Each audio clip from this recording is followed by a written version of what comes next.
3 महामंत्र। ओम त्वमेव साक्षात्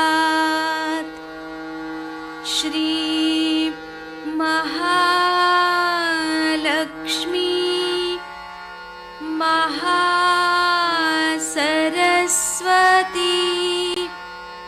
महाकाली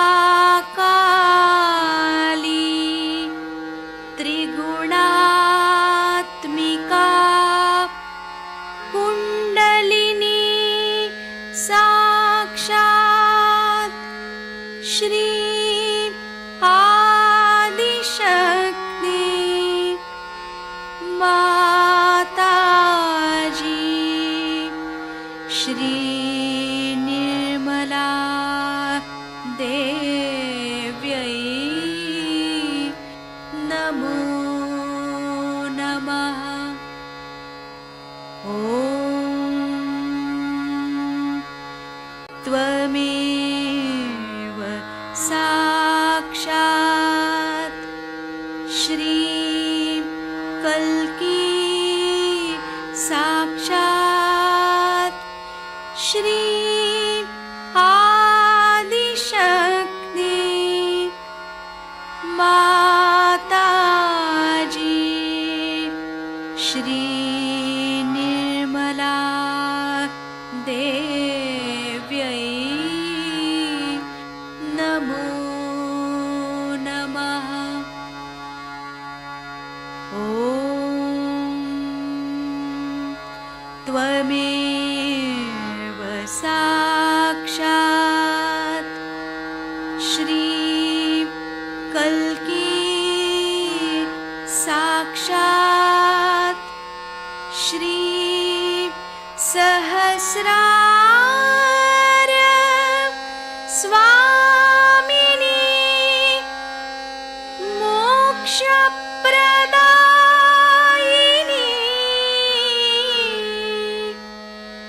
माताजी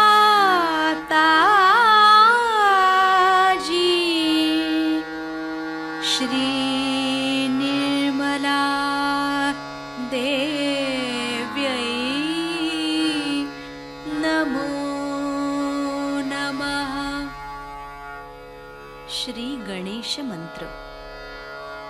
ॐ त्वमेव साक्षात् श्री गणेश साक्षात् श्री आदिशक्ति माताजी श्री निर्मला देव्यै नमो नमः।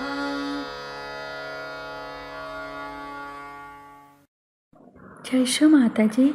दोनों हाथ माँ के सामने हृदय में श्री माता जी को नमन करते हुए, माँ की छवि को निरंतर देखते हुए, श्री माता जी हम सभी आपसे बहुत प्रेम करते हैं, कृपा करके हम सभी के हृदय में आइए। हृदय में माँ के प्रेम को अनुभव करेंगे।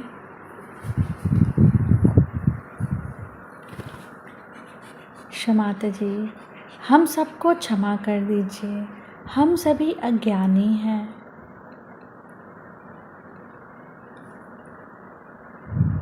श्री माता जी हम सभी के हृदय को और पावन कीजिए।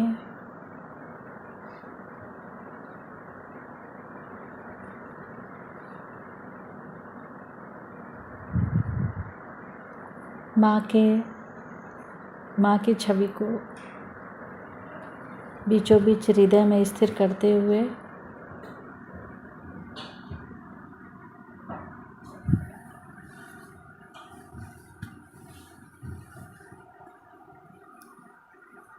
धीरे धीरे अपने संपूर्ण चित्त को दोनों हाथों पे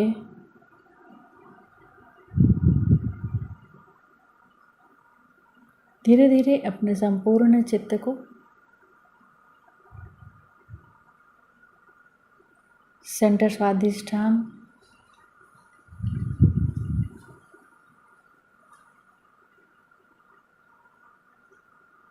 सेंटर नाभि, राइट हृदय। श्री माता जी, आप ही तो मेरे अंदर जिम्मेदारी भाव है।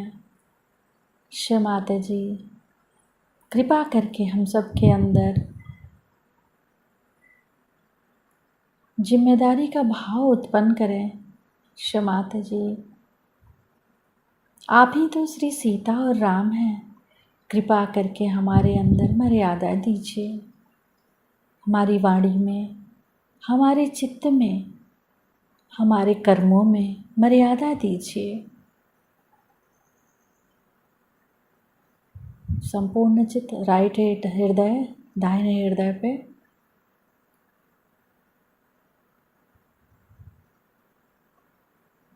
श्री माता जी, हमारे दाहिने हृदय में श्री सीताराम जी की समस्त आशीर्वाद दीजिए।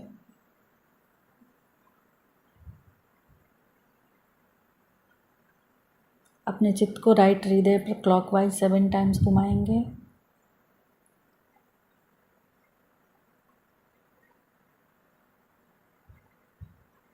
श्री सीताराम साक्षात मंत्र। ओम त्वमेव साक्षात श्री सीताराम साक्षात श्री आदि शक्ति माता जी श्री निर्मला देव्यै नमो नमः।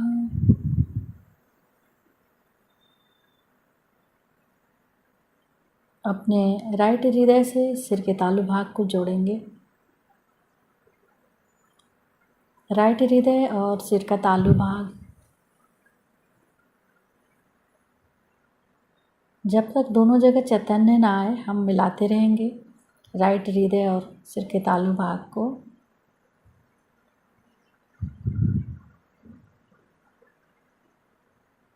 एक बार और मंत्र। ओम त्वमेव साक्षात श्री सीताराम साक्षात श्री आदि शक्ति माता जी श्री निर्मला देव्यै नमो नमः। सिर के तालु भाग और राइट हृदय में एक रूपता आनी चाहिए।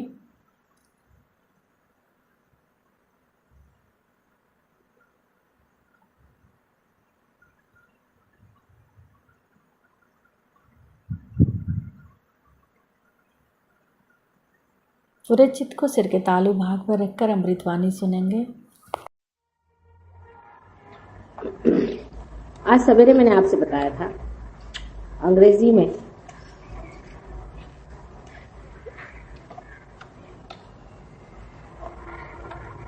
कि परमात्मा ने हमें जो बनाया हुआ है, आप उसे माने या न माने,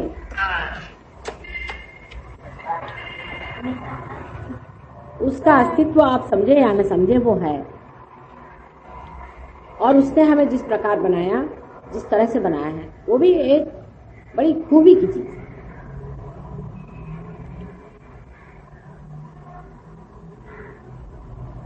मैंने सवेरे बताया था कि कैसे बहुत थोड़ी सी समय में एक अमीबा जैसे प्राणी से मनुष्य बनाया गया।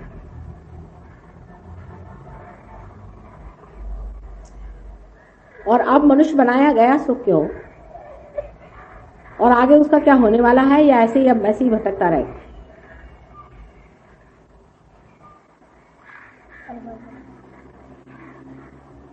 तो मैंने बताया कि आपको भगवान ने स्वतंत्रता दे दी है कि चाहे तो आप परमात्मा को पाएं और चाहे तो आप शैतान के राज्य में जाएं। यह आपकी स्वतंत्रता है। इसके लिए कोई भी आप पर परमात्मा का बंधन नहीं। अगर आप गलत रास्ते जाएंगे तो आप पर वहां के जो कुछ भी कृपाएं हैं वो होंगी, और जो आप सही रास्ते जाएंगे तो सही रास्ते का जो भी आशीर्वाद है वो आपको मिलेगा। और गलत और सही जानने के लिए भी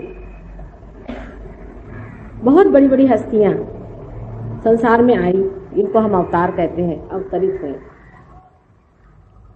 बड़े बड़े गुरु इस संसार में आए, जो असली गुरु थे, वो जब भी आए उन्होंने सही रास्ता, धर्म का रास्ता बताया कि आप कायदे से रहिए, बीचों बीच रहिए, अति न करिए।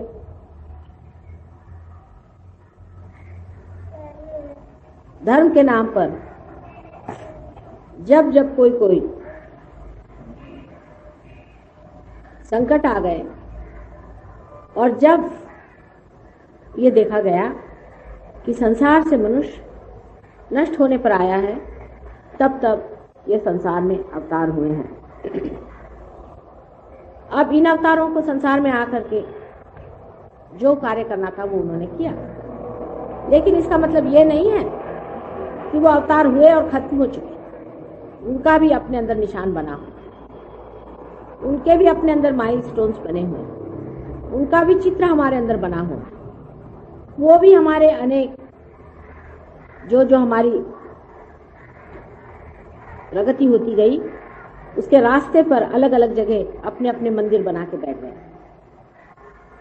हम सोचते हैं कि गुरु नानक आए, आज ही मैं गलती से उस रास्ते से चली गई थी, उनका प्याऊ देखा तो एकदम इतनी वहां चैतन्य की लहरियां बह रही, इतना आनंद आया उस जगह को देख। तो क्या गुरु नानक संसार में आए, बस वहां प्याऊ मात्र किया और चले गए? बिल्कुल भी नहीं। वो इतनी बड़ी हस्ती थी कि वो हमारे अंदर अपना घर कर गई।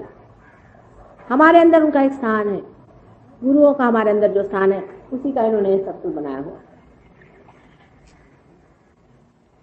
कल मैं आपको सब बारीकी में बताऊंगी कि ये सारे लोग जो अवतरित हुए हैं, इनका हमारे अंदर कहाँ कहाँ स्थान है और किस तरह से वो हमारी चालना करते हैं। अगर परमात्मा ने हमें इतने सुघड़ रीति से बनाया है, जैसे मैंने बताया कि एक आंख को देख लीजिए, क्या कमाल की चीज बनाई। अगर उसने अंदर वाकई में हमारे ऐसी सब चीजें बना दी हैं कि जिनकी वजह से हम आज चलते, बोलते, खाते, पीते और संसार की सारी क्रियाएं करते हुए भी परमात्मा को चिंतन करते हैं, तो जरूर है कि उसने ऐसी कोई न चीज हमारे अंदर रख दी होगी कि जिसकी वजह से हम उसको जान सकें। उसी तरह की चीज हमारे अंदर है, पूरी तरह से हमारे अंदर। लेकिन उसके मामले में जो भी लिखा गया है, जो कुछ भी कहा गया है, लोग उसे या तो सोचते हैं बकवास है या झूठ है, और या उसे इस्तेमाल करके उसका दुरुपयोग करते हैं। उसे लोग पैसा बनाते हैं, रुपया बनाते हैं, कहते हैं हम आपको भगवान से मिलाएंगे, ये तरीका भगवान को मिलाने का है, वो तरीका भगवान को मिलाने का है, आपकी जितनी श्रद्धा हो उतना हमें दे दीजिए। और इस श्रद्धा के नाम से आपको नोचते खसोटते रहे। जो धर्म हमारे अंदर बसा हुआ है, इसको इन्होंने लाके बाहर बसा दिया और उस पर रुपया पैसा बनाने लग गए। तो आज के जो बच्चे हैं, जो पढ़े लिखे बुद्धिजीवी बच्चे हैं, उनको शंका होने लगती कि ये धर्म होता क्या है? धर्म के नाम पे तो नोच खसोट, मारा मारी और तरह की जैसे लूट मार, बड़े से बड़े चोर डाकू भी जो काम नहीं करेंगे, ऐसे काम ये धर्मात्मे करते हैं। तो ऐसे धर्म पे विश्वास करना चाहिए या नहीं करना चाहिए? और यही समाज सबसे अच्छा है जबकि सहयोग आपके सामने आ गया है। मैंने कल कहा था कि धर्मांधता एक तरफ और दूसरी तरफ अविश्वास के बीचों बीच सहयोग का दर्शन होना जरूरी था, और इसीलिए ये समय ऐसा आ गया है कि आप इसे पालें, जिसे हम परमात्मा कहते हैं। अपना भारतवर्ष एक योग भूमि है, ऐसे बहुत से लोग लेक्चर देते हैं, खास करके जो राजकारण में हिंदू धर्म को संस्थापन कर रहे हैं। मुझे तो हंसी आती है, इनमें से कितने लोगों को हिंदू धर्म क्या है ये भी मालूम है। वो ये भी नहीं जानते हैं कि हमारे ऋषि मुनियों ने मनन करके कौन सी चीज की खोज लगाई थी, कौन सी चीज का पता लगाया था। वो भी नहीं जानते। हमारा देश एक विशेष तरह का देश है। देखिए यहीं पर एक छत मात्र है, चारों तरफ खुला हुआ है। इस वातावरण में बैठ करके आप हमारा लेक्चर सुन रहे हैं। पर देश में जहां हम रहते हैं, लंदन में, ऐसे अगर आप 10 मिनट भी कहीं बैठ लें तो शर्त हो जाए। हर समय बरसात, हर समय आफत, हर समय कड़ी सी कड़ी ठंड, जिसमें आदमी चल भी नहीं सकता। एक तरह के निसर्ग के कोप में रहने वाले देश, वहां चलना फिरना भी मुश्किल। अगर आप घर से निकलिए तो आपको आधे घंटे तो तैयार होने में लगेगा। जूते पहनिए, मोजे पहनिए, ऊपर से 3-4 लबादे डालिए, सर ढकिए। अगर आप वैसे ही बाहर चले गए तो हो गया आपका खाता। ऐसे देशों में जो लोग पैदा हुए थे, उनको पूरी समय नेचर से आवाहन लेना पड़ता था। निसर्ग का उनके ऊपर में चैलेंज रहता, और उस चैलेंज की वजह से, उस आवाहन की वजह से उनकी दृष्टि बाहर की ओर गई। उन्होंने सोचा भाई घर कैसे बनाए जिसमें बिल्कुल भी सर्दी न लगे, वाहन कैसे बनाए जिससे इधर उधर जाते वक्त बर्फ की तकलीफ न हो, नहीं तो उसकी नुकीली चोट खा जाती है बिल्कुल इंसान। हम लोग बड़े भाग्यशाली हैं, आपको पता नहीं कि हमारी जो आबो हवा है, एक इंसान अगर संतोषी हो तो एक पेड़ के नीचे भी आराम से रह सकता है, जंगलों में भी रह सकता है। खाने पीने को सस्य श्यामला भूमि है। हम लोग ये नहीं जानते कि हमें खाने पीने का इस देश में कितना आ रहा। उन देशों में एक भी चीज आपको पेड़ की लगी हुई खाने को नहीं मिलती, सब टीनों में डाली हुई, पता नहीं कहाँ से कितने वर्ष पहले चली हुई सब मिलती। यानी यहाँ तक कि गोश्त मछलियां भी ऑस्ट्रेलिया जैसे देशों से और न्यूजीलैंड जैसे देशों से। आप सोच लीजिए कहाँ वो कहाँ है।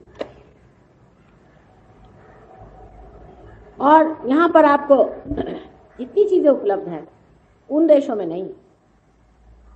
जैसे कि एक सिल्क का कपड़ा अगर वहां पे आप दिखाएं तो लोग सोचते हैं कि आपसे रईस कोई नहीं होगा। और कॉटन आप पहनते हैं, इतने रईस हैं कि कॉटन आप कैसे पहन लें। वहां तो हर समय आप नायलॉन ही पहनिए, उससे और कुछ पहन ही नहीं सकते।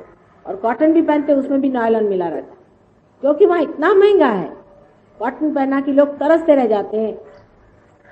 वहां की वॉइल अगर आपसे मैं बताऊं, अभी भी वॉइल वहां पर मैंने देखी थी तो करीबन 200 रुपया गज की वॉइल, सादी वॉइल, जिसमें कि एक गज में हम 200 रुपये में अच्छी साड़ी यहाँ की वॉइल की ले लें। 200 तो बहुत हो गए। ऐसे देश में जहां की इस तरह की उपलब्धियां नहीं है, जहां आदमी आसानी से नहीं रह सकता, ऐसे देश में लोगों का बाहर जाना और बाहर की निसर्ग का व्यवस्था करना बिल्कुल ही जरूरी था। उसके बगैर वो रह नहीं सकते। वहां कोई रह नहीं सकता इस तरह से जैसे आप रह लो। लेकिन आपका देश ऐसा नहीं। आपका देश परमात्मा ने विशेष रूप से बनाया। यहाँ आप रात को चांद सितारे देख लेते हैं,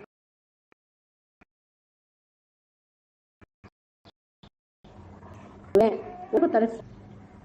ऐसे ऐसे अजीब देश हैं, वहां 6-6 महीने सूरज ही नहीं आता। तो इस बढ़िया देश में जहां की मनुष्य की रोजमर्रा के जीवन के लिए कोई बड़ी तकलीफ उठाने की जरूरत नहीं, ऐसे देश में लोगों ने परमात्मा की ओर ध्यान दिया और सोचा कि ये जो सृष्टि बनाई गई और जो हम भी बनाए गए हैं, इसका बनाने वाला कौन है, किसने बनाई होगी, और वो कौन सी शक्तियां हैं जो अंतर्हित हैं इसके, जो इसके अंडर करंट्स हैं, जो इसको चलाते हैं। और उन्होंने मनन शक्ति से इसकी खोज की और उन्होंने पता लगाया कि हमारे अंदर परमात्मा की प्रचंड शक्तियां हैं। हमारे अंदर परमात्मा का प्रतिबिंब है जिसे हम आत्मा कहते हैं। और ये जो आत्मा है, इसको जब मनुष्य पा लेता है, जब आत्मा से संबंधित हो जाता है, तो उसकी प्रचंड शक्तियों के द्वार खुल जाते हैं और फिर उसके हाथ से परमात्मा की दैवी शक्ति बहने लग जाती है और वो पुरुष भी दैवी हो जाता है। इस पे जितना काम इस में हुआ 12 वर्ष पहले उतना कहीं भी नहीं। इसीलिए अपने देश को योग भूमि कहते हैं। आपको धन्यवाद देना चाहिए परमात्मा को और सोचना चाहिए कि आपकी भी कोई पूर्वजन्म की संपदा होगी जो आप इस भारतवर्ष में पैदा। अब यहाँ की जरूर आप कह सकते हैं कि यहाँ की बिजली ठीक से नहीं चलती, या कह सकते हैं कि यहाँ की बसें ठीक से नहीं चलती, यहाँ की ट्राम नहीं ठीक से चलती। जो मनुष्य की बनाई व्यवस्था है वो अजीब सी है। हो सकता है कि वहां की कुछ अच्छी हो गई हो, लेकिन जो अंदर की व्यवस्था सर्वव्यापी व्यवस्था है, जो सर्वव्यापी शक्तियां हैं, वो इतनी ज्यादा एफिशिएंट है कि जब उसको आप पा लेते हैं तो यहाँ बैठे ही बैठे आप काम कर लीजिए सब। आपको कहीं जाने की जरूरत ही नहीं, किसी से बातचीत करने की जरूरत ही नहीं, आप यहीं बैठे बैठे सबको टेलीफोन कर। अब आपको सुन के आश्चर्य होगा, लेकिन जैसे समझ लीजिए कि इस जगह अभी आपको कोई चित्र तो दिखाई नहीं दे रहे, इंग्लैंड में क्या हो रहा कुछ दिखाई नहीं दे रहा है, जापान में क्या हो रहा कुछ दिखाई नहीं दे रहा है, लेकिन यहाँ सब वो दिखाई दे रहा है। अगर आप एक टेलीविजन लगा दीजिए तो आप उसमें देख सकते हैं। उसी प्रकार जब आप भी एक यंत्र हो जाएं टेलीविजन के जैसे और उस सर्वव्यापी शक्ति से एकाकार हो जाएं, तो आप भी यहीं बैठे बैठे कार्यान्वित हो सकते हैं और बहुत एफिशिएंट कार्य में पड़ सकते हैं। आपसे ऐसे ऐसे कार्य हो जाएंगे कि आपकी समझ में नहीं आएगा कि ये आपने काम कैसे कर लिया। आप हर एक चीज पे अपना प्रभुत्व जमा सकते हैं। एक तरीका है कि मशीन से आप सब चीजें चला लीजिए। मशीन से आप सोचते हैं कि आपने पंच महाभूत तत्वों को जीत लिया, नहीं जीता आपने जितना कि एक मननशील व्यक्ति जीत सकता। अगर मननशील व्यक्ति चाहे तो आकाश में बादल खड़े कर दे, अगर चाहे तो हवा चला दे, अगर चाहे तो ठंडक कर दे, चाहे गर्मी कर दे, चाहे सूर्य को बुला दे, सब चीज कर सकता। पांचों तत्व को वो अपने हाथ में ले सकता। इन शक्तियों को जब वो जान लेता है और इन शक्तियों को जागरूक करने की जब उसमें शक्ति आ जाती है, जब वो अपने सूत्र पे जा करके और उनके भी सूत्र पे चला जाता है, जब अपने प्रिंसिपल को जान करके उनके भी प्रिंसिपल पे चला जाता है, तो हर चीज को कंट्रोल कर सकता और हर चीज को बना सकता। अब यही जगह आप नहीं जानते, हम जब पहली मर्तबा आए थे तो एकदम बंजर बस्ती थी, एकदम उजाड़, यहाँ आफत मची हुई। जब मैं यहाँ आई तो लोग कहने तो भयानक जगह है माँ। मैंने कहा क्यों? कहने यहाँ तो भूत घूमते हैं रात में, कुछ लोग मर गए, यहाँ रात में कोई किसी पे डाका डाल देता है। कुछ समझ में नहीं आता, ये ऐसी बंजर बस्ती, इसको क्या कर, इसके लिए कोई इलाज आप कर दो। यहाँ इतने गंदे गंदे लोग अंदर आते हैं, सब रात में यहाँ करके बहुत परेशान करते हैं, मानो जैसे कि यहाँ कोई भूतों का राज हो। यह अब आपको मैं बता रही हूँ, सिर्फ 5-6 साल पहले की बात होगी, ज्यादा से 7 साल पहले की बात। तो मैंने कहा अच्छा ठीक है, आप ऐसा करो 3 नारियल लेके आओ। अब देखिए कितनी सीधी चीज, सिर्फ 3 नारियल मंगाए, कुछ खास काम नहीं किया, और उस नारियल को हमने जागरूक किया। कर सकते हैं आप, उसके अंदर वाइब्रेशंस दे दीजिए, उसके अंदर वाइब्रेशंस आ गए जागरूक। अब ये वाइब्रेशंस जो हैं ये सोचते हैं और ये चलते हैं, ये आक्रमण करते हैं, ये अंकुश पाश आदि सब रखते हैं। सारी देवी की शक्तियां इनके पास होती है और इससे जो भी कार्य करना है करते रहते हैं। वाइब्रेट करके हमने कहा अच्छा 3 आप यहाँ पर नारियल लगवा दीजिए। उस दिन से धीरे धीरे यहाँ से भूत लोग भागना शुरू। आज बता रहे थे पंजी, यहाँ पर भी 1-2 ऐसे आते हैं, फिर पता नहीं क्यों उल्टे पांव भागते हैं, अंदर नहीं घुसते। उनको पता रहता है, क्योंकि जो उनके अंदर भूत होते हैं उनको पता होता है कि ये क्या चीज है। अब इसका एक बहुत ही साइंटिफिक आपको मैं बताऊं, जो वाइब्रेशंस के बारे में आपसे मैं कह रही थी, जो आज हाथ से बह रहे थे आपके, इनकी महत्ता बताएं। राहुरी करके एक बड़ा भारी कृषि अनुसंधान संस्थान है यहाँ, जहाँ पर एक बड़ा भारी विद्यापीठ, बहुत बड़ा, इससे कम से कम 10 गुना बड़ा होगा, बहुत बड़ा, 25 मील के घेरे में बना हुआ बहुत सुंदर एक वहां पर विद्यापीठ। और उस विद्यापीठ में बड़े चुने हुए लोग काम करते हैं। इस राहुरी के विद्यापीठ में कुछ बड़े बड़े शोधक, इनको कहना चाहिए कि सहयोगी, वहां के प्रोफेसर, वो हमारे पास आए और हमसे कहने लगे कि माँ, राहुरी में इस कदर दंगा फसाद होता है, इस कदर मारामारी होती है, कुछ समझ नहीं आता क्या करें। बड़ी आफत है यहाँ पर, पता नहीं कैसी इतनी गंदी गंदी शैतान की जैसी भूमि हो गई है और हर तरह का प्रश्न बना है, कैसे इसको ठीक है। मैंने कहा कुछ नहीं, उसमें फिर से तुम 3 नारियल लिया, उसको वाइब्रेट कर देते। वाइब्रेट करने का मतलब है कि उसके अंदर प्यार के वाइब्रेशंस डाल दो। प्यार की शक्ति को आज तक किसी ने आजमाया ही नहीं, सब जो है हेट्रेट की शक्ति को इस्तेमाल करते हैं। आपकी जितनी भी राजकीय संस्था है, आप देख लीजिए, आप कुर्सी दे दीजिए, you should, younger people should sit down and give it to the older people, that's the custom. उनकी सभ्यता में भाई साहब ये सब बातें नहीं होती ना, सीखना पड़ेगा। सो प्यार की शक्ति जो कि ये चैतन्य की लहरियां हैं, इसे आदि शंकराचार्य ने सौंदर्य लहरी के नाम से बताया हुआ है, जो कि सारे संसार का चालन करती है। मैंने बताया सबसे पहले परमात्मा ने पवित्र को बनाया। इस पवित्र प्रेम जिससे कि सारी सृष्टि का संचालन होता है, उसकी शक्ति को किसी ने जाना ही नहीं, ना उसको इस्तेमाल किया। हमारी जितनी भी राजकीय संस्थाएं हैं, सब जो है नफरत पे बसी हुई है। अगर वो जाने कि हमारे अंदर कितनी ज्यादा प्रेम शक्ति है, तो सारे युद्ध वगैरह खत्म हो करके संसार में सुबत्ता आ जाए। अब आपसे मैं बता रही थी किस्सा प्रेम की शक्ति का, तो वो ये 3 नारियल हमारे पास लाए और कहने लगे कि माँ इसको कुछ कर दीजिए, हम यही वहां गाड़ देंगे हमारे गार्डन में। मैंने कहा अच्छा ठीक। तो उनको वही 3 हमने वाइब्रेट करके दे दी। अब देखिए यही चैतन्य की शक्ति उसमें भर दी गई। उन्होंने जाकर के ये नारियल वहां गाड़ दिया। उसके बाद वहां कुछ गलती से उसके ऊपर एक सीढ़ी भी बन गई, किसी ने सीमेंट डाल दिया।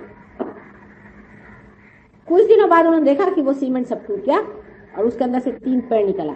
अब वो जगह ऐसी है कि वहां नारियल का पेड़ उगता ही नहीं, पहली चीज। दूसरे के सूखे वाले नारियल थे, बिल्कुल सूखे हुए।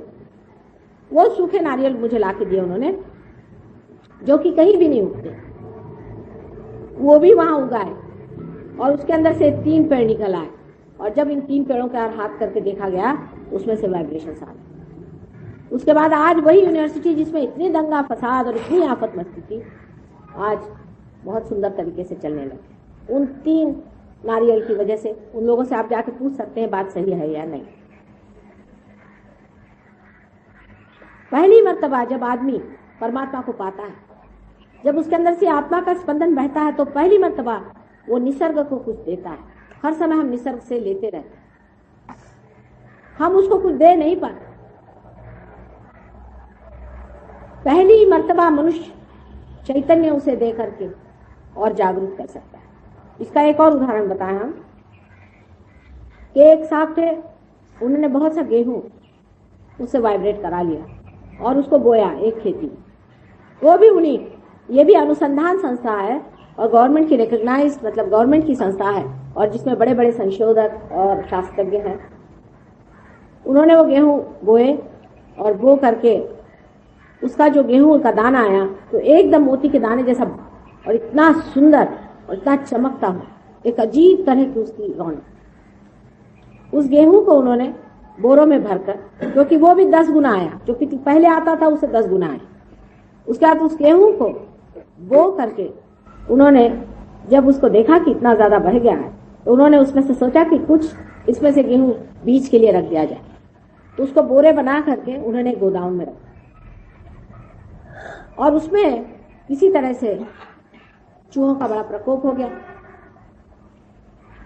बता रहे थे मुझे कि वहां पर ये जो खल्ली जिसे कहते हैं वो भी रखी हुई थी, वो तक चूहे ने खाई, पर ये जो बोरे थे इनको एक छेद भी नहीं की। वो चूहे तक समझते हैं कि दिव्य क्या चीज है। लेकिन आजकल हम लोग इस कदर कृत्रिम हो गए हैं। इतनी कृत्रिमता से हम रहते हैं, इतने आर्टिफिशियल हम लोग हो गए हैं कि आपको दिव्य और दुष्ट में कुछ फर्क नहीं समझ। राक्षस और दैवी प्रवृत्ति दोनों में कुछ समझ में नहीं आता। आपके कुछ अकल में नहीं आता, सब कंफ्यूजन है, किसी की समझ में नहीं आता, सब भ्रम में बैठे कि कौन राक्षस है और कौन दिव्य। ये आज हमारी हालत हो गई है। इस कदर हम अपनी मनुष्यता से भी गिर गए हैं कि जिसकी वजह से हमें यह संवेदन था कि हम पहचान पाते थे कि राम कौन है, सीता कौन है, कृष्ण कौन है। आज इस कलयुग में यह भी पहचानना असंभव हो गया है कि ये राक्षस है, रावण है, ये राम। उन चूहों को है।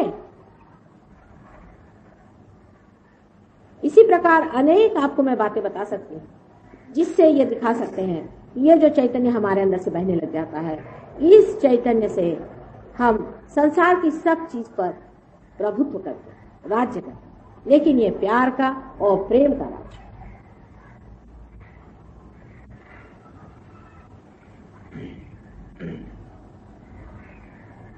अब बहुत से लोगों का ये हमेशा कहना रहता है कि माँ, अगर आप कहती हैं हमारा देश योग भूमि है और यहाँ पर मनन करके सारी चीजों का इतना पता लगाया था, तो हमारे देश की आज दुर्दशा क्यों?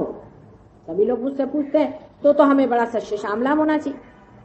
अगर हमारे यहाँ ऐसे बड़े बड़े ऋषि मुनि हो गए और ऐसे ऐसे बड़े बड़े लोग हो गए जिन्होंने इतनी बड़ी बड़ी चीजों का पता लगाया, तो आज हमारे देश की दुर्दशा क्यों? ये तो ऐसे ही है कि कीचड़ में अगर कमल खिल गए तो कमल भी कहे कि भाई ठीक है कीचड़, तुम भी कमल हो जा। ये तो हम लोग कीचड़ है ही, ऐसा लगता है मुझे। हम लोगों ने कुछ किया है इसके मामले में, ये सोचना चाहिए। आज भारतवर्ष में ऐसे कितने लोग होंगे जिन्होंने आदि शंकराचार्य ने क्या किताबें लिखी ये भी जानते हैं। शैली, कीट्स, ये वो दुनिया भर के फालतू लोग, ये बायरन लोग जिनका नाम सुबह शाम तक लीजिए तो गंगा जी स्नान करना पड़ेगा। इतने गंदे चरित्र के लोग हैं। ऐसे गंदे लोगों के बारे में पढ़ के और हम लोग सोचते हैं कि हमने बड़ी विद्वत्ता करी। ऐसे हिंदुस्तानियों को और भारतीयों को क्या परमात्मा आशीर्वाद दे। जो लोग बहुत अपने को भारतीय बन के घूमते हैं, वो तक नहीं जानते कि हमारे अंदर कुंडलिनी नाम की एक बड़ी पवित्र शक्ति विराजित है। आश्चर्य की बात है कि मैकॉले साहब अंग्रेजी दे गए, उन्होंने ये तो नहीं बताया कि आप अपनी चीजों का अध्ययन न करें, अपने बारे में न जाने, हमारे अंदर कौन से शास्त्र और कौन से गहन कार्य किए हुए रखे हो उसका संशोधन न करें। यहाँ बैठे हुए साइकोलॉजी पढ़ रहे हैं, यहाँ बैठे हुए सारे विदेशी सब चीजें आप लोग पढ़ रहे हैं, इनके पास है क्या? आज आप देख रहे हैं कि हमारे साथ में तो बहुत बड़े डॉक्टर्स आए हुए हैं विलायत से। वो खुद कहते हैं कि अब तो हमको लगता है मेडिसिन इररिलेवेंट। ये सब चीजें मैं जो आपको बता रही हूँ ये हमारे यहाँ सब लिखी हुई, कोई पढ़ता ही नहीं, किसी को समय का। हम लोग तो सब अंग्रेज हो गए हैं, हम अपने बारे में कुछ जानना ही नहीं चाहते। अगर हम आज जानते होते कि हमारा देश कितना पवित्र है और इस देश की पवित्रता सबसे ऊंची चीज है जिससे सारा संसार आज टिका हुआ है, अगर हम जानते होते कि इसी देश में बड़े बड़े ऋषि मुनियों ने इतने बड़े साधना से इतनी बड़ी चीज का पता लगाया हुआ है और उसको हम कर पाते, हमारे यहाँ का लक्ष्मी तत्व हम जागरूक कर लेते, तो क्या मजाल थी कि हमारी आज ये दशा हो जाती? हमारे जैसा भिखारी तो कोई है ही।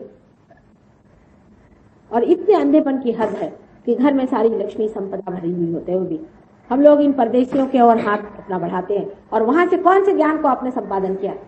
इन लोगों ने अपने कौन से ज्ञान से कौन सी विशेषता दिखाई हुई है? जाके देखिए इनके देशों में क्या क्या हालत है। सड़ गल गया है इनके देश, इनकी व्यवस्थाएं सारी टूट चुकी, इनकी सामाजिक व्यवस्थाएं सारी टूट चुकी। आप रास्ते से शाम को 6 बजे नहीं निकल सकते।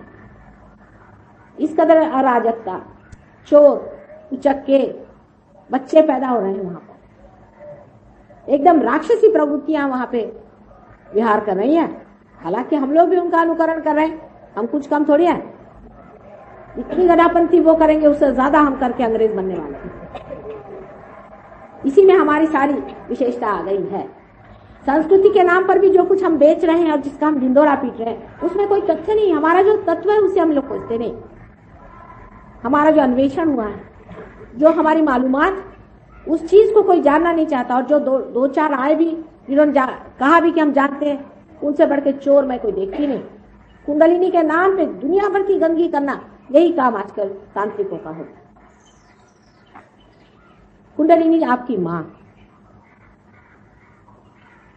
आप समझते हैं माँ माने क्या चीज है, कितनी पवित्र चीज है, कितना पवित्र चीज है। आपकी माँ, हर एक इंसान की अलग अलग एक एक कुंडलिनी माँ है, और उस कुंडलिनी की जागृति करना है। और उसमें आप अवलंबन करते हैं गंदी चीजों का। अपने माँ के साथ आप गंदा व्यवहार करें तो ये गाली होती है। कम से कम एक भारतीय को तो समझना चाहिए कि कुंडलिनी इस तरह से जागरूक कैसी होगी अगर वो हमारी माँ, और जिस परमेश्वर ने हमें बनाया है इतनी खूबी से, आज एक अमीबा से इंसान बना, हमें इंच भी पता नहीं चला। ये पृथ्वी इतने जोर से घूम रही, हमें इंच भी पता नहीं चलता है। इसने जिस तरह से हमें संभाल के रखा है, गुलाब के फूल से भी कोमल हमें उसने बनाया हुआ है। उस परमात्मा ने क्या ऐसी चीज हमारे अंदर रखी होगी कि जिसके जागरूक होने से हमें नुकसान हो गए?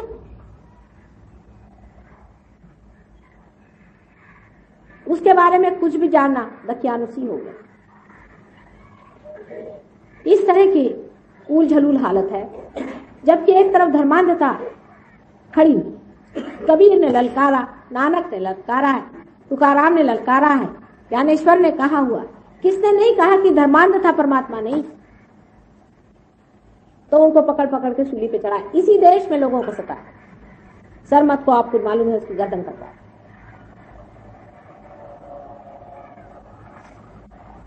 और आज भी यही हालत है।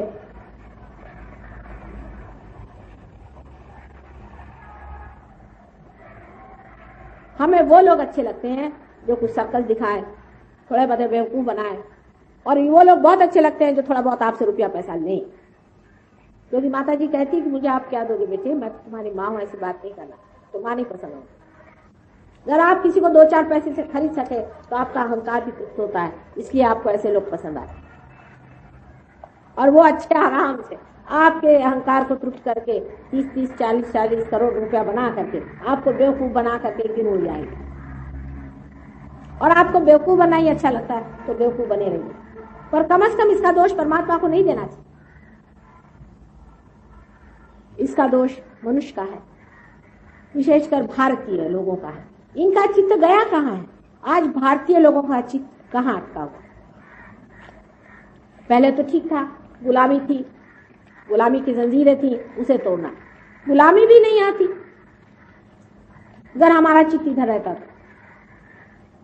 हमारा चित्त रहा 1-2 आदमियों का, 1-2 बेचारे मेहनत करते थे, आत्मा को पाते थे, और वो जैसे ही उस जगह से आए करुणा में, वो अगर आपके सामने आकर कुछ कहना शुरू कर तो उनकी ताड़ना आप लोगों ने की। लेकिन अंग्रेजों के तो गले में आपने हाथ पहनाए, इतना ने उनका बाना भी आपने पहन लिया, और आज भी उनके झंडे फहरा रहे। अंग्रेजी से मेरा मतलब इंग्लिश लोगों से ही नहीं है, मेरा मतलब है उस सभ्यता से जिसे कि हम पाश्चिमात्य कहते हैं, जो खोखली है, उसके अंदर कोई तत्व या प्रिंसिपल नहीं, ऊट पटांग है भी। बड़े बड़े मैंने शास्त्र वाले देखे वहां के, मैं तुमसे पूछती हूँ आपको मिला? हाँ, सोक्रेटिस का जमाना और था, उन्होंने जो बातें कही वो वहीं के वहीं रह गई, उनको ताक में रखे। सबने कहा कि चलो परमात्मा नहीं है, यही बात अच्छी है, पीट करके बैठ जाओ, अब आगे बोलो, पहले तो परमात्मा को खत्म करो फिर आगे की बात करो। तो अब क्या पता लगा रहे हैं आप? पत्थर, बिजली का पता लगा दिया, बहुत कमाल करके। क्या फायदा हुआ बिजली का पता लगा करके? अपनी तो आंखें अभी तक खोली नहीं। चंद्रमा पे आप चले गए तो कौन बड़ा भारी कमाल कर दिया आपने। कैंसर की बीमारी तो आप ठीक नहीं कर सकते, लेकिन हम लोग कर सकते, सहयोग से कैंसर की बीमारी हम ठीक कर सकते।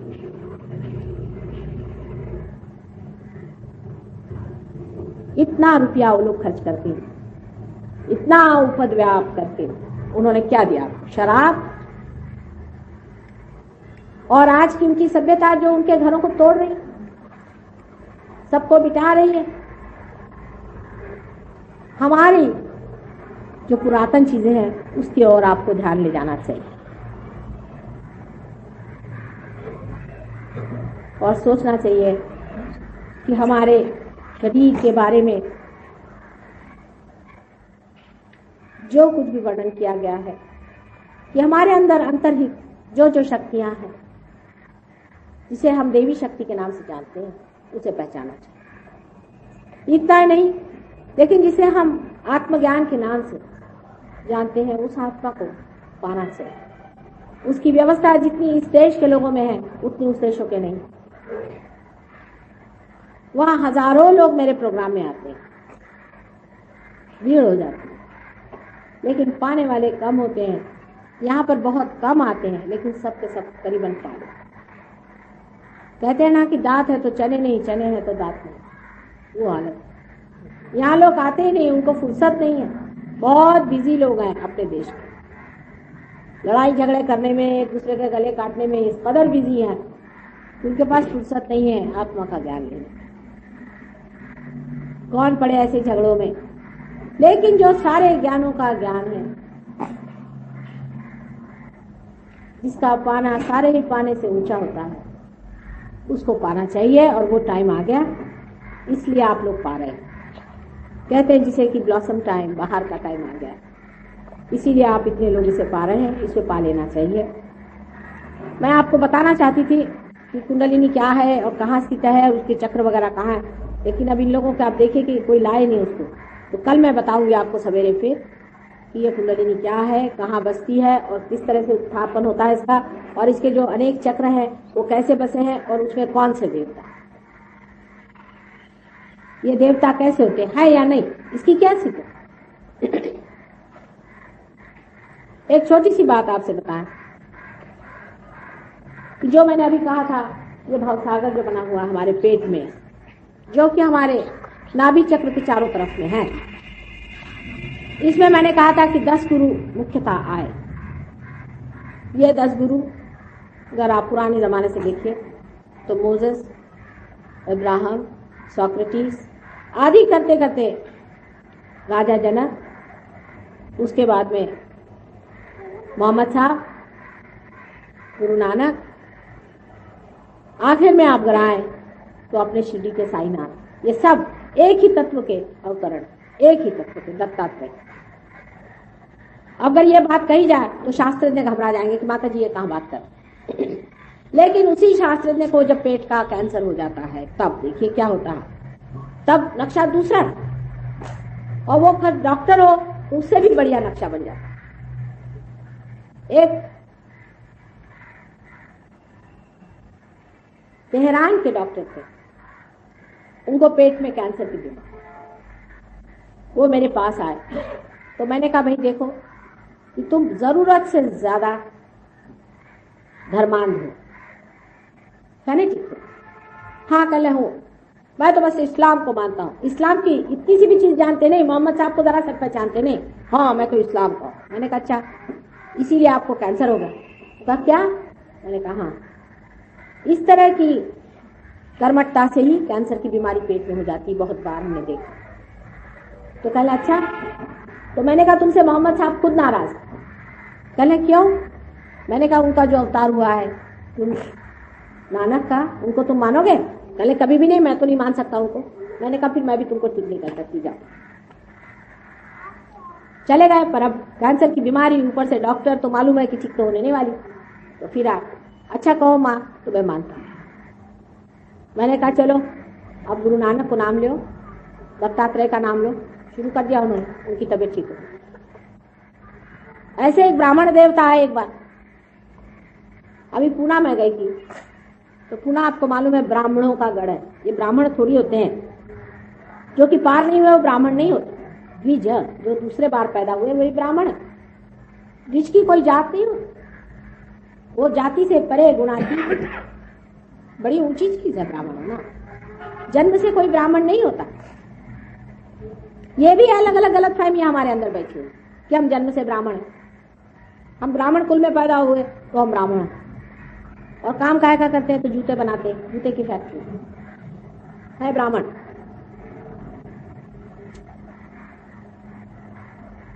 इस पर बहुत बड़ा एक बार वाद विवाद खड़ा हुआ। कहने लगे कि ये गीता में लिखा। मैं कभी गीता उता तो मैंने पढ़ी नहीं, हाँ मैं जानती सब हूँ, लेकिन लिखे नहीं सकते ऐसा।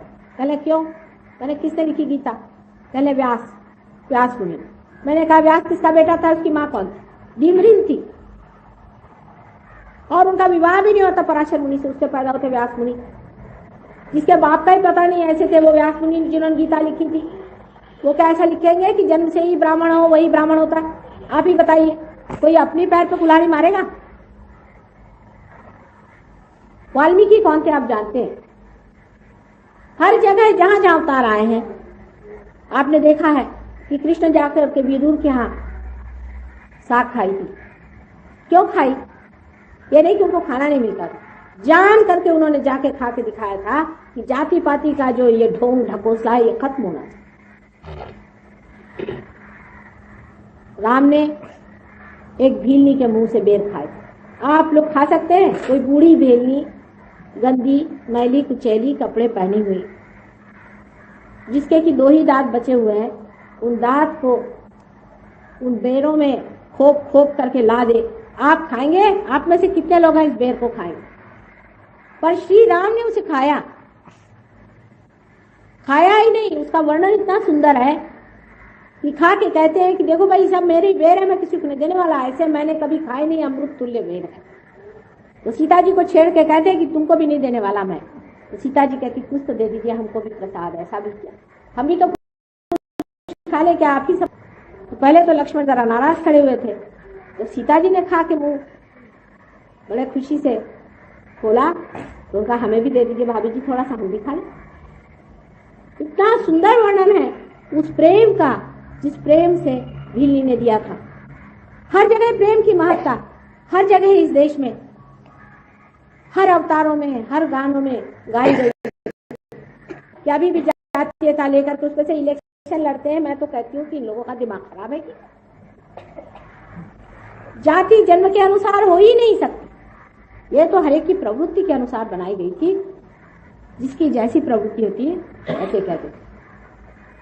जितने भी लोग सत्ता में खोजते थे परमात्मा को या आनंद को, उनको क्षत्रिय कहा जाता था। और इसी प्रकार जो ब्रह्म में परमात्मा को खोजते थे या ब्रह्म में जो आनंद को खोजते थे, उनको ब्राह्मण कहा जाता। आप लोग ब्राह्मण, क्योंकि आप परमात्मा को खोजते।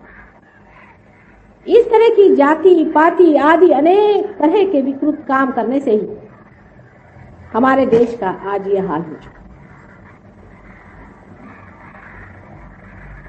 अतिशयता इस पर पहुंच गए।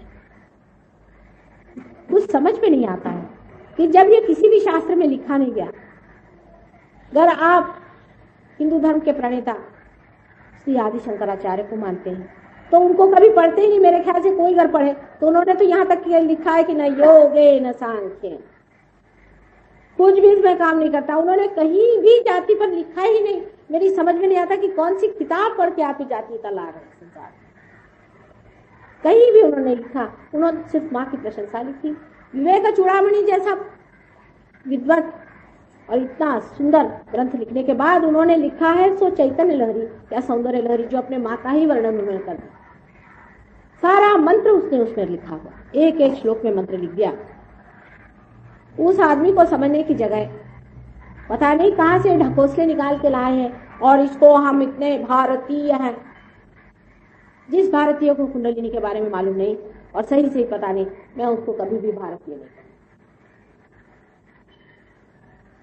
मेरे पति तो आप जानते हैं सरकारी नौकर रहे, मुझे एक सरकारी नौकर मिला नहीं जो कुंडलिनी के नाम को जानता। आश्चर्य की बात, मैं जापान गई थी, वहां लोग कहने लगे कि साहब ये कुंडलिनी के बारे में आप कुछ बताइए हम। जब मैंने उन्हें वैसे तो उसमें हुई सब जानने वाली, मुझे आश्चर्य लोग क्यों मुझसे पूछ रहे। कहने आज तक हमें कोई नहीं मिला हिंदुस्तानी जिसने कुंडलिनी नाम मिला जाना। वो तो कुंडली जानते हैं बस हॉरोस्कोप, पर कुंडलिनी कोई नहीं जानता।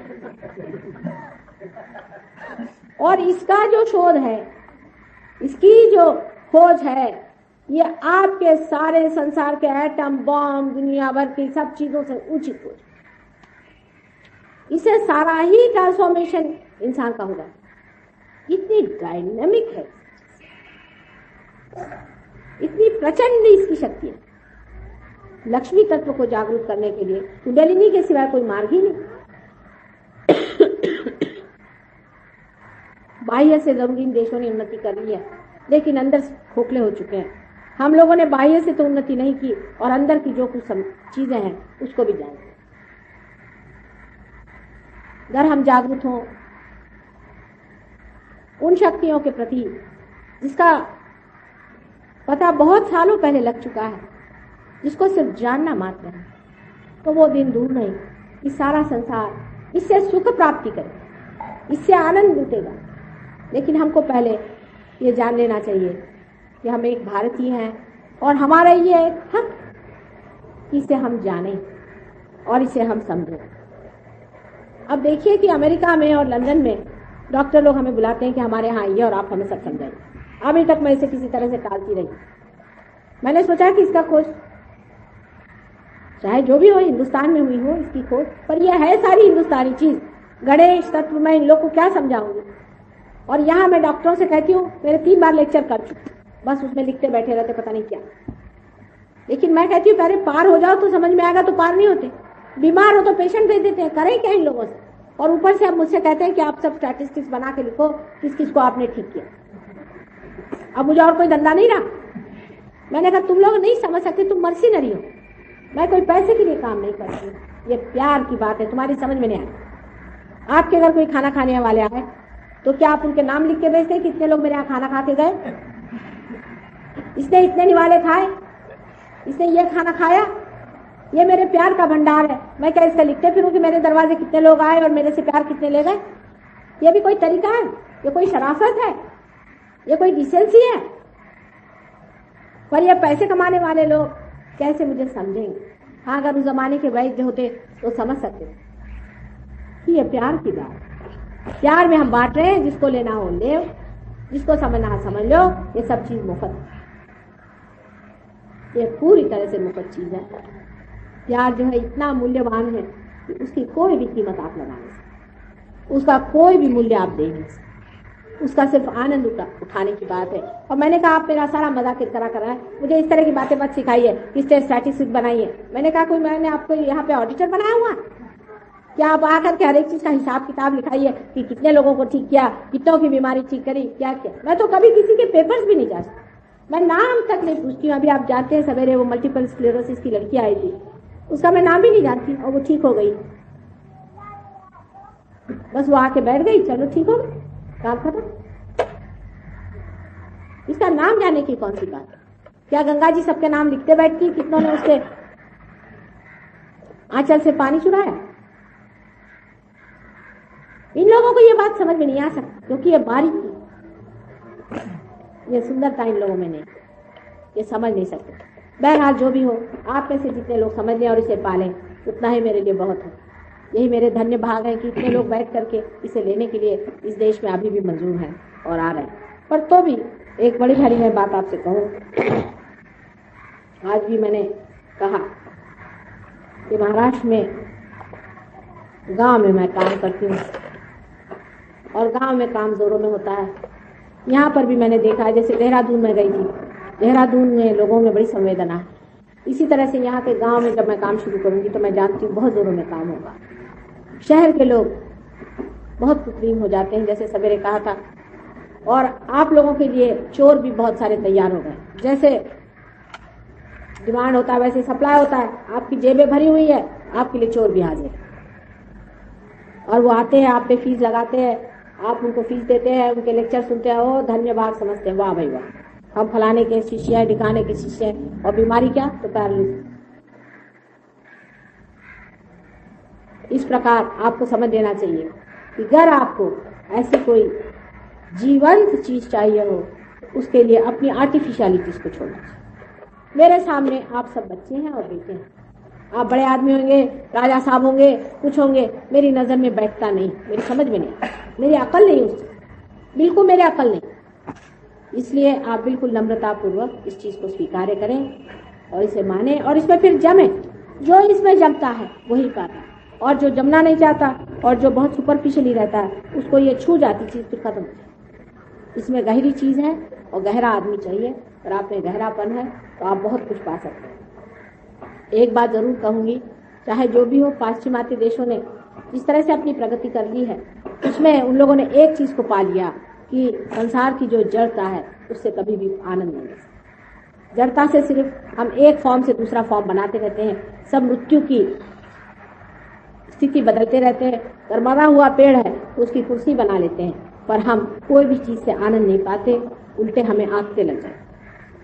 इस चीज को इन लोगों ने जान लिया बुद्धि से, और इसलिए जब इनको साक्षात हुआ कि सच्चाई क्या है, मुश्किल से होता है।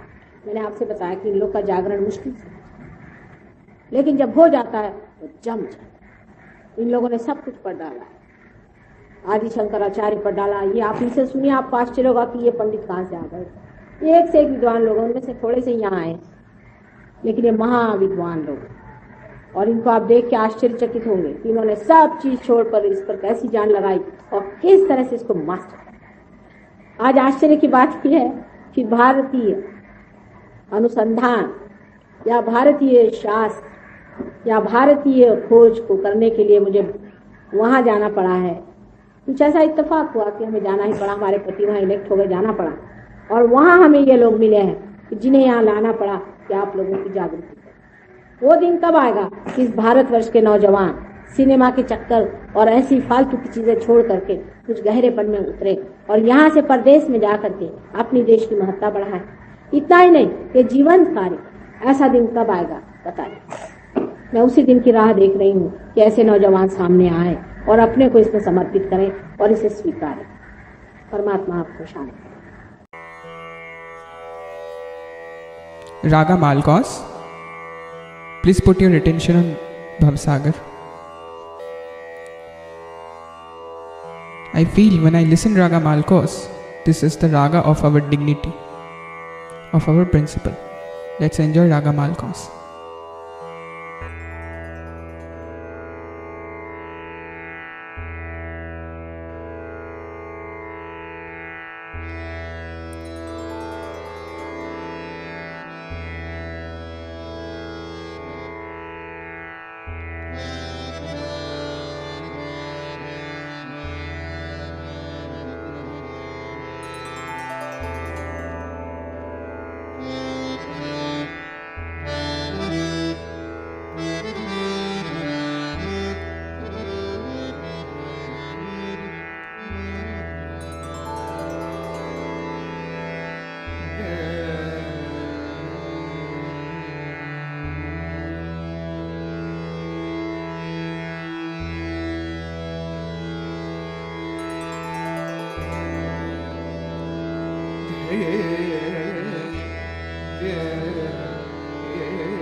mama gama ma gada da ma da ma ni da ni sa da sa mama gama ma gada da ni da ni